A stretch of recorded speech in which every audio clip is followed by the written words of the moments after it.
আজ আমি আপনাদের এক শিক্ষণীয় গল্প শোনাব।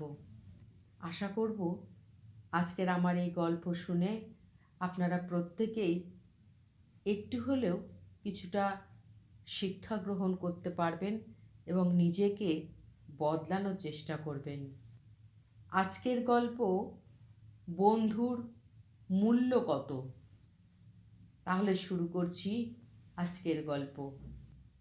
এক গ্রামে দুই বন্ধু থাকত, সুমন আর অভি।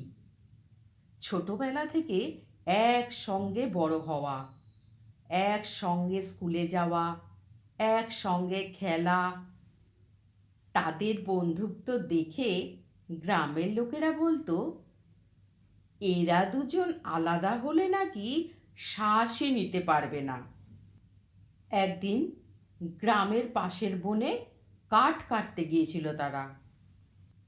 কাজ শেষ করে ফেরার পথে হঠাৎই সামনে এসে পড়ল এক বিশাল কালো ভাল্লুক। দুজনেই ভয়ে কাঁপতে লাগলো, কিন্তু ভাল্লুকের সামনে দাঁড়িয়ে থাকার মতন সাহস কারুরই ছিল না। অভি চোখের পলকে পাশের একটি গাছে উঠে পড়ল, কিন্তু সুমন গাছে উঠতে জানতো না। ভয়ে হতবুদ্ধি হয়ে চারিদিকে তাকিয়ে শুধু ভাবছিল, এখন কি হবে। মুহূর্তে তার মাথায় তার শিক্ষকের কথা মনে পড়ে গেল। মৃত মানুষকে ভাল্লুক ছোঁয় না।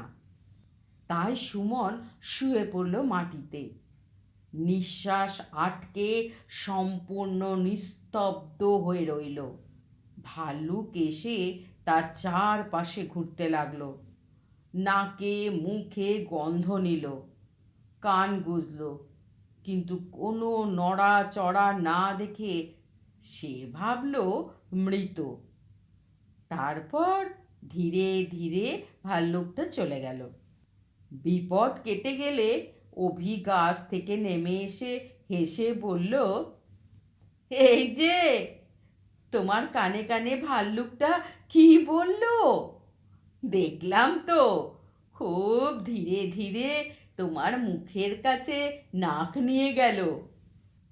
সুমন একটু ভেবে শান্ত স্বরে উত্তর দিল, ভাল্লুক বলল যে বন্ধু বিপদের সময় গাছে উঠে নিজের প্রাণ বাঁচায় আর বন্ধুকে মাটিতে ফেলে রেখে যায়, তাকে কখনো বন্ধু ভাবিস না। অভি লজ্জায় মাথা নিচু করল। সেই দিন থেকে সে বুঝল, বন্ধুত্ব মানে শুধু আনন্দের দিন ভাগ করে নেওয়া নয়, বিপদের দিনে পাশে দাঁড়ানোই আসল বন্ধুত্ব। সত্যিকারের বন্ধু বিপদে পাশে থাকে। সুবিধার সময় যাকে বন্ধু মনে হয় সে প্রকৃত বন্ধু নাও হতে পারে। বন্ধুত্বের আসল মূল্য বোঝা যায় কঠিন সময়ে। এক সময়ে এক বৃদ্ধ বাবা ছিলেন। তার দুটি ছেলে, রাহুল আর করণ। দুজনেই খুব বুদ্ধিমান, কিন্তু বড় ছেলে রাহুল সব সময় বলতো, বন্ধুত্ব বলে কিছু নেই, বন্ধুরা শুধু স্বার্থ দেখে। ছোট ছেলে করণ আবার খুব মিশুকে, সবার সঙ্গে ভালো ব্যবহার করত। সে বিশ্বাস করত বন্ধু জীবনকে সুন্দর করে, আর বিপদে বন্ধুই প্রথমে পাশে দাঁড়ায়। বাবা দুজন ছেলের ভাবনার পার্থক্য দেখে ভাবলেন, বন্ধুর আসল মূল্য ওরা বুঝুক। একদিন বাবা দুই ছেলেকে কাছে ডেকে বললেন, তোমরা দুজনেই বাজার যাবে, তোমাদের প্রত্যেককে 100 টাকা করে দিলাম। একটি করে জিনিস কিনে আনবে, যার মূল্য দিয়ে বোঝা যাবে বন্ধুর আসল দাম কত। দুজনেই অবাক। বন্ধুর মূল্য টাকা দিয়ে মাপা যায় নাকি? তবু তারা বাবার কথা মানল। বড় ভাইয়ের কাজ। রাহুল বাজার গিয়ে দেখল এক দোকানে বড় বড় লোহার চেন বিক্রি হচ্ছে।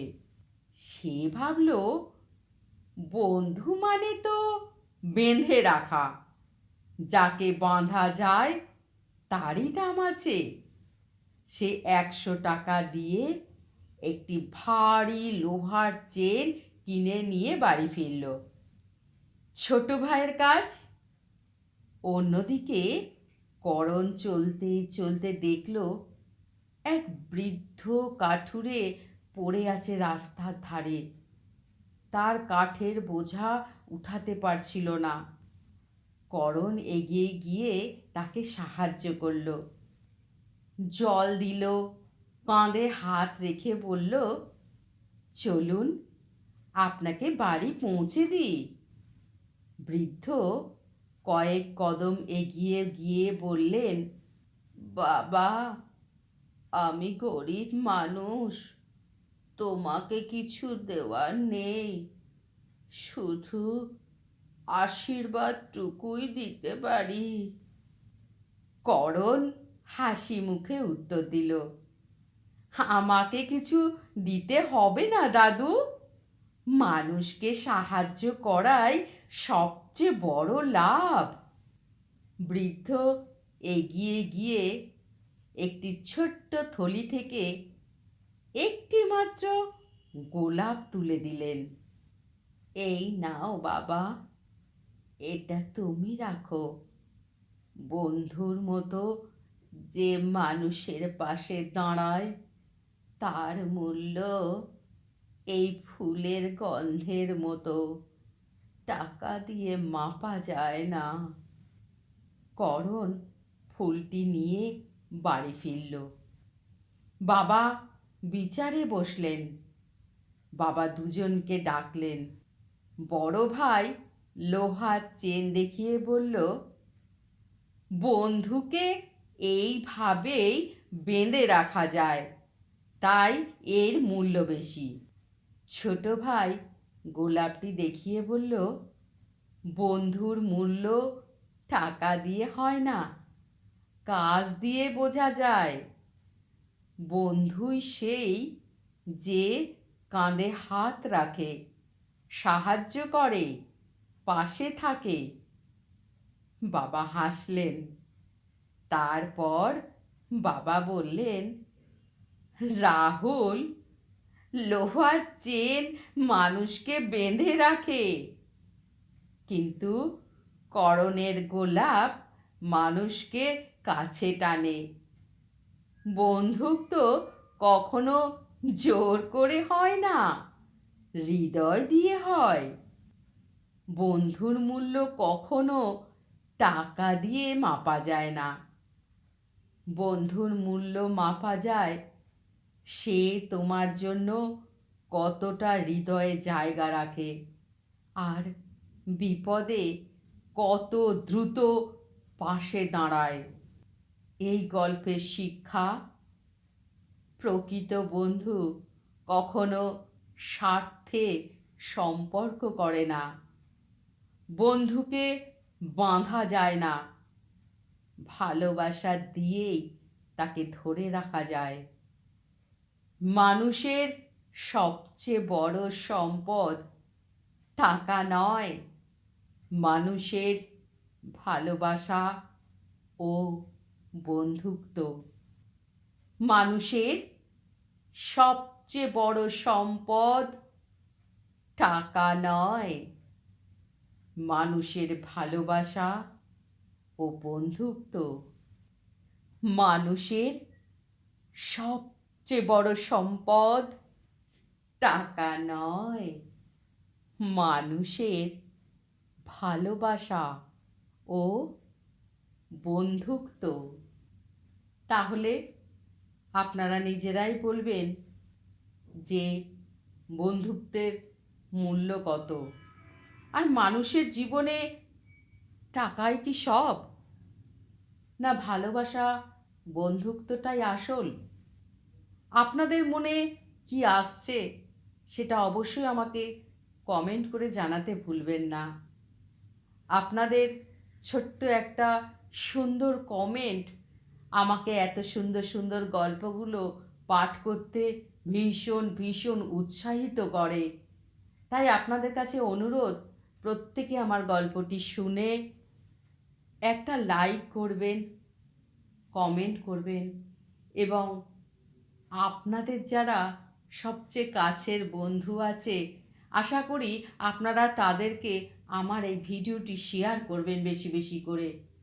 তাহলে ওনারাও কিছু শিখতে পারবেন।